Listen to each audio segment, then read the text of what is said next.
Economic survey आ चुका है। वित्त मंत्री निर्मला सीतारमण ने इकोनॉमिक सर्वे पेश किया है। इसमें जो सर्वे आया है ओवरऑल सब चीज़ों पर बात हो रही है। सबसे ख़ास बात ये रही है कि इस पर महंगाई कम हुई है। जो महंगाई दर है, रिटेल महंगाई दर, उसमें कमी आई है, उसकी बात हो रही है। इसमें ये बताया गया है कि इकोनॉमिक सर्वे में कि जो सरकार है उसने कई कदम उठाए हैं जिससे महंगाई कम हुई है। इसके अलावा जो उनकी मॉनिटरी पॉलिसी थी वो सबसे अहम रोल प्ले किया है महंगाई कम करने में। ये इकोनॉमिक सर्वे में वित्त मंत्री निर्मला सीतारमण ने कहा है। सबसे बड़ी जो चुनौती रही है वो भी बताई गई है कि खाद्य जो उसकी महंगाई है, खाद्य महंगाई, उसको लेकर चिंता जताई गई है, क्योंकि जिस हिसाब से क्लाइमेट चेंज हो रहे हैं या आयात और निर्यात की बात हो रही है, इसके अलावा और कई अलग अलग कारक हैं जिसके वजह से जो खाद्य है उत्पादन उस पर इम्पैक्ट पड़ा है, जिससे अगर प्रॉपर उत्पादन ना होने की वजह से जो खाद्य महंगाई है, अनाज की कीमतों में वृद्धि देखी गई है, जो कि एक चिंता का विषय है। लेकिन इसमें क्योंकि बार बार जो सर्वे आया है इसमें निर्मला सीतारमण की ओर से उसको लेकर चिंता भी जाहिर की गई है। कहा गया है फाइनेंशियल ईयर 2025 की चौथी तिमाही में खाद्य महंगाई दर में नरमी आने की संभावना है, ये कहा गया है इस सर्वे में। इसके अलावा आउटलुक ग्रोथ और जो चुनौतियां हैं अलग अलग सेक्टर वाइज उसकी भी बात की गई है, कृषि की बात की गई है। महंगाई पर चलते हैं कि कैसे काबू पाई है सरकार। वो जो सरकार ने सर्वे में कहा है वो मैं बता देता हूँ।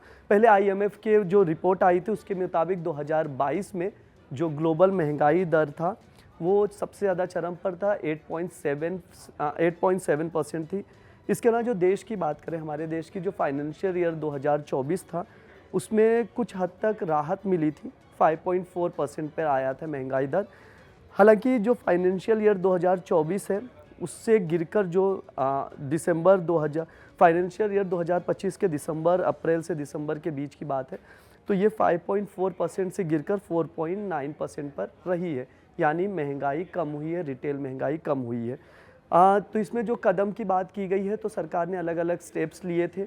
मॉनिटरी पॉलिसी का बार बार जिक्र किया गया इस सर्वे में कि मॉनिटरी पॉलिसी काफ़ी अच्छी थी, काफ़ी पॉजिटिव थी, इस वजह से महंगाई दर में गिरावट आई है महंगाई को लेकर।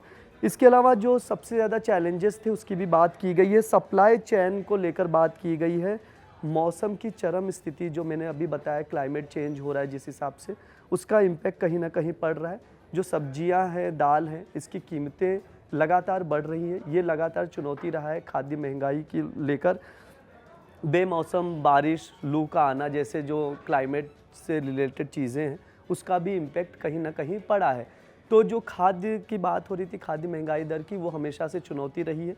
लेकिन सरकार ने जताया है कि आने वाले समय में इसकी भी महंगाई में कमी आएगी, यानी ठीक ठाक चीज़ें हो सकती हैं। सरकार का जो दखल दिया गया सरकार की ओर से, उसके बाद महंगाई में कंट्रोल आया है और गिरावट भी आई है, ये कहा गया है सरकार की ओर से इस इकोनॉमिक सर्वे में।